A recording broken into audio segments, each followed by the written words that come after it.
Boa noite, irmãos, boa noite a todos que estão nos assistindo, participando desse culto de oração.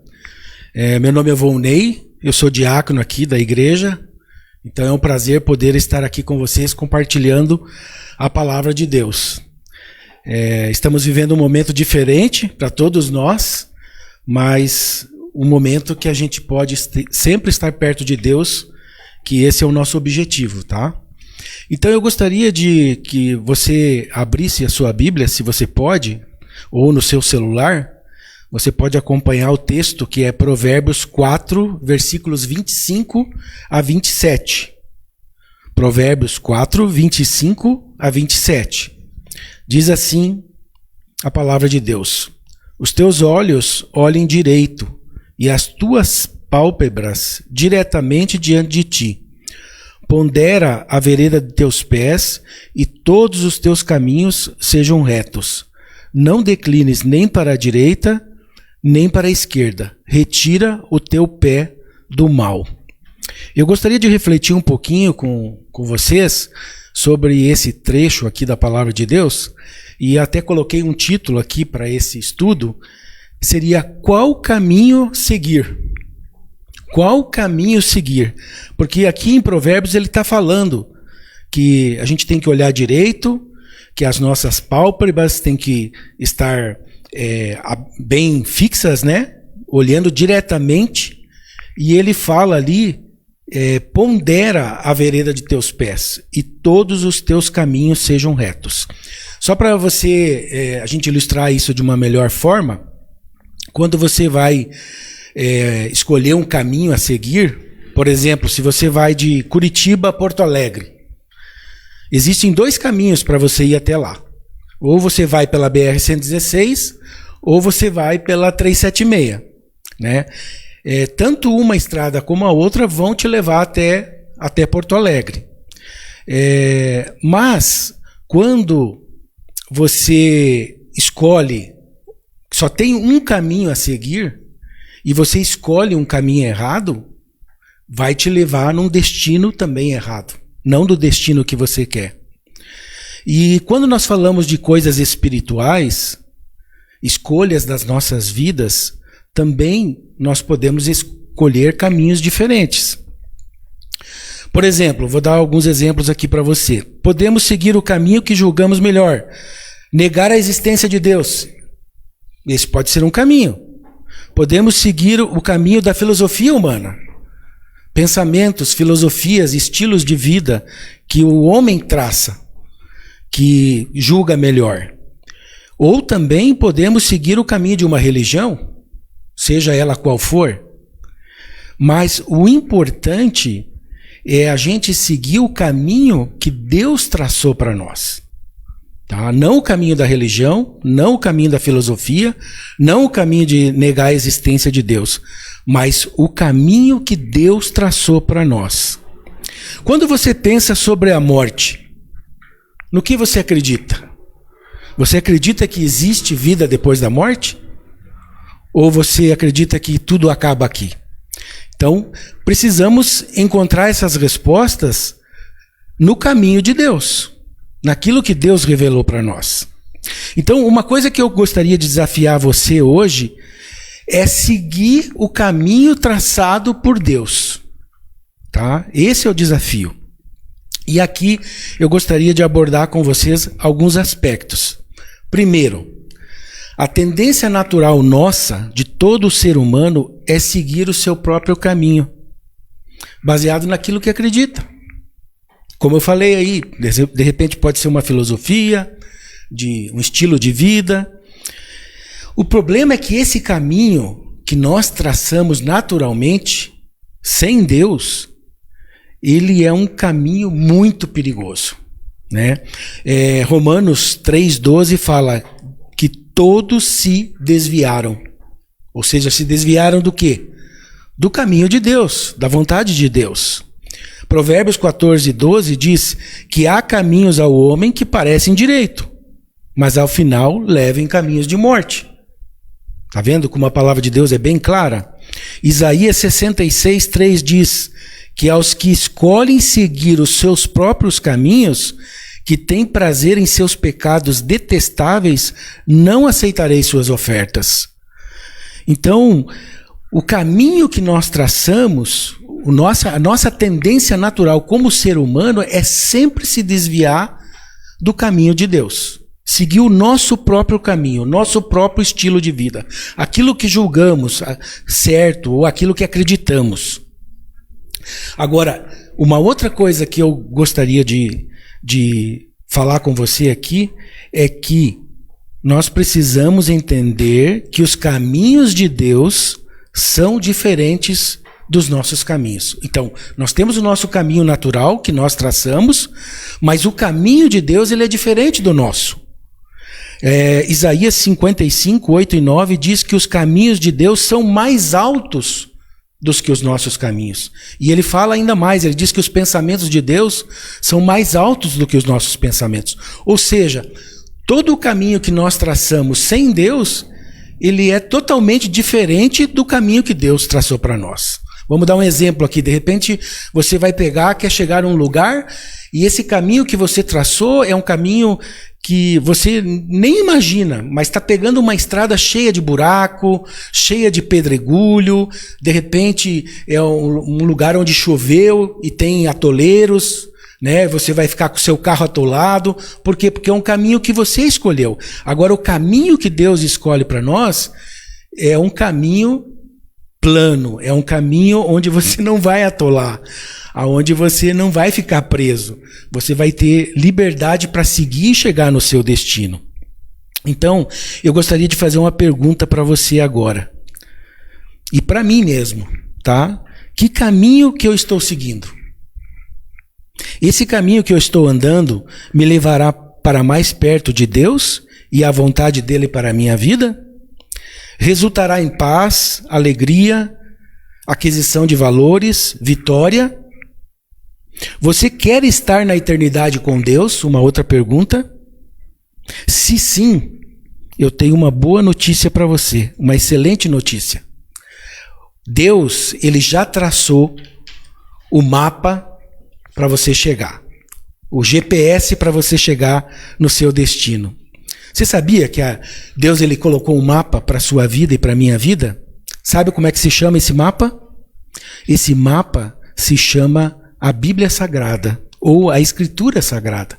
Ali nós encontramos como nós podemos encontrar, né, essa estrada segura que vai nos levar ao destino que queremos.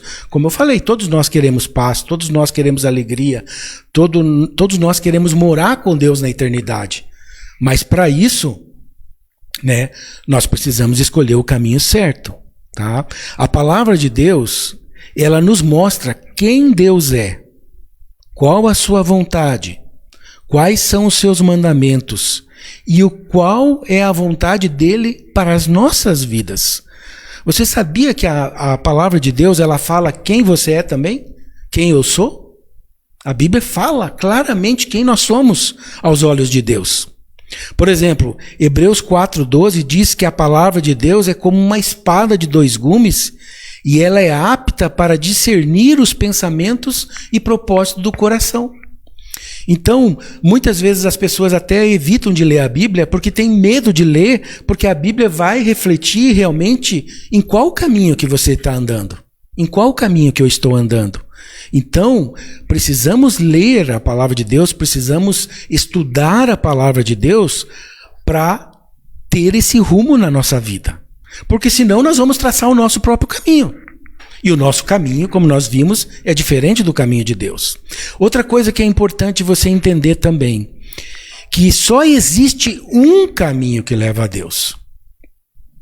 Eu não posso escolher qualquer caminho para chegar a Deus. Eu tenho que escolher o caminho que Ele traçou. Tá? Assim como eu não posso escolher qualquer caminho para ir de Curitiba a Porto Alegre ou de Curitiba a São Paulo, né? Eu não posso escolher qualquer caminho para chegar a Deus. E Ele já deixou um caminho certo. Tá? E qual que é o caminho? Né? Qual que é o caminho certo? A Bíblia diz que Jesus é o caminho certo. Ele falou, eu sou o caminho, a verdade e a vida. Ninguém vem ao Pai senão por mim. Então, para você chegar até Deus, para você morar na eternidade com Deus, o céu, você precisa passar por Jesus. Você precisa entregar a sua vida a Ele. Por quê? Porque eu e você somos pecadores. E lá no céu não entra pecado. Mas Jesus, Ele morreu pelos nossos pecados, para que a gente possa se tornar limpo diante de Deus e poder morar no céu com Ele. Tá? A questão é, você crê nisso? Você já entregou a sua vida a Jesus Cristo como seu Salvador? E em Salmos, capítulo 1, versículo 6, ele diz assim: pois o Senhor conhece o caminho dos justos, mas o caminho dos ímpios perecerá. Ou seja, o caminho daquele que escolhe não seguir a Deus e traçar o seu próprio caminho, esse caminho vai perecer, esse caminho não vai chegar até Deus. Você precisa escolher o caminho de Deus. E o caminho dele é Jesus Cristo. Você tem que passar por Jesus. Não tem como você chegar no céu, na eternidade, sem reconhecer que é pecador, sem se humilhar diante de Deus. É uma palavra que a gente não gosta muito de ouvir, né? Essa palavra humilhar. Quem gosta de ouvir essa palavra humilhar? Ah, você precisa se humilhar. Ninguém gosta disso. Se humilhar diante de alguém, diante de uma pessoa. É claro que é difícil, porque nós somos orgulhosos, né? Mas com relação a Deus, né, você tem que se humilhar. Você tem que se humilhar aqui. Porque se você não se humilhar aqui para reconhecer Jesus como seu Salvador, um dia você vai ter que se humilhar diante de Deus e encarar Ele como juiz. Porque a Bíblia diz que todo joelho se dobrará e toda língua confessará que Jesus é Senhor. Tá entendendo? Então, de uma forma ou outra, você vai ter que se humilhar diante de Deus. Ou aqui, ou na eternidade. Então, por que não se humilhar aqui? Por que não reconhecer Jesus como seu Salvador aqui? O único que pode perdoar os seus pecados. O único que pode dar um caminho certo para a sua vida, um rumo certo para a sua vida. Outra coisa que eu queria chamar a sua atenção aqui também na palavra de Deus, você pode estar pensando assim, puxa, mas durante toda esta minha vida eu tenho seguido um caminho errado. Agora, diante da palavra de Deus, eu estou reconhecendo que eu não estou seguindo o caminho de Deus. Eu estou seguindo o meu próprio caminho. Eu estou seguindo o caminho de uma religião, ou o caminho de uma filosofia humana, ou eu sou ateu. E agora, o que eu faço? Há esperança para você? Tem como você corrigir e pegar o caminho certo, a estrada segura? Tem. Com certeza tem. Né? A Bíblia apresenta isso. Ela apresenta esse caminho certo. Então, olha só o que diz Isaías 55, 7. Que o ímpio abandone o seu mau caminho e o homem mau os seus pensamentos. Converta-se ao Senhor, que se compadecerá dele, e volte-se para o nosso Deus, porque é rico em perdoar. Ou seja, Deus, ele está pronto para receber você, para estender a mão para você, para te abraçar e dizer, venha para o caminho certo, venha para mim. Agora que você descobriu que existe um mapa, que esse mapa é a palavra de Deus e você quer andar segundo esse mapa, ele está de braço aberto para te esperar, para te receber e para te dar essa direção que você precisa na sua vida. Eu falo isso para vocês porque eu tenho, vou falar a minha idade aqui, 54 anos, né? E faz mais de 30 anos que eu entreguei minha vida para Jesus. Que eu larguei o meu caminho e comecei a seguir o caminho da palavra de Deus. E entreguei minha vida, reconheci Jesus como o caminho, a verdade e a vida. E Ele me salvou. Né? E a vida que Ele trouxe para mim, a vida eterna, a vida abundante, não tem coisa melhor. Se fosse um caminho errado, se fosse um caminho ruim, eu já teria voltado atrás. Já teria desistido. Mas por que eu não desisti nesses mais de 30 anos? Porque é o caminho certo. É comprovado na minha vida isso. O que Deus faz no dia a dia na minha vida. Então, hoje se você estava seguindo um caminho errado na sua vida, Volte-se para Deus. Ele tem o caminho certo para você. E você que já conhece o caminho, que já conhece o caminho da verdade, será que de repente você não se desviou do caminho de Deus e de repente está seguindo o seu próprio caminho? Isso é um desafio também para nós. Conforme diz aqui Provérbios, né, que nós lemos, pondera a vereda de teus pés e todos os teus caminhos sejam retos. Não declines nem para a direita, nem para a esquerda. Retira o teu pé do mal. É muito fácil para nós, como cristãos, também se desviar do caminho. Ou seja, ou para a direita ou para a esquerda, né? Pode ser para o liberalismo, pode ser para o radicalismo, né? Mas não é o caminho exatamente certo que Deus traçou para nós. Então a gente tem que cuidar. E posso me desviar totalmente do caminho de Deus, seguindo os meus desejos, né? Seguindo a minha vontade, ou aquilo que o mundo oferece para mim. Eu posso me desviar também. Mas Deus não quer isso. E se de repente você está afastado do caminho certo, é o momento de você reconciliar com Deus e seguir o caminho certo, o caminho da vontade de Deus, tá? Porque isso vai trazer aqueles objetivos que nós colocamos aqui: paz, alegria, vitória, né, contentamento, isso tudo que nós queremos para as nossas vidas. Então, se você quer descobrir mais esse caminho, leia a palavra de Deus. Está aqui, ó, o mapa para você. Que Deus o abençoe. Vamos orar então, só para a gente pedir aqui para que a palavra de Deus seja aplicada às nossas vidas. Senhor, eu peço que a tua palavra, que é rica e poderosa, seja aplicada à vida de cada um de nós, ó Deus, para que a gente possa realmente seguir o caminho certo, que é o caminho do Senhor. Se pessoas que estão participando desse momento ainda não entregaram sua vida a Cristo, que possam fazer hoje. No nome do Senhor Jesus. Amém.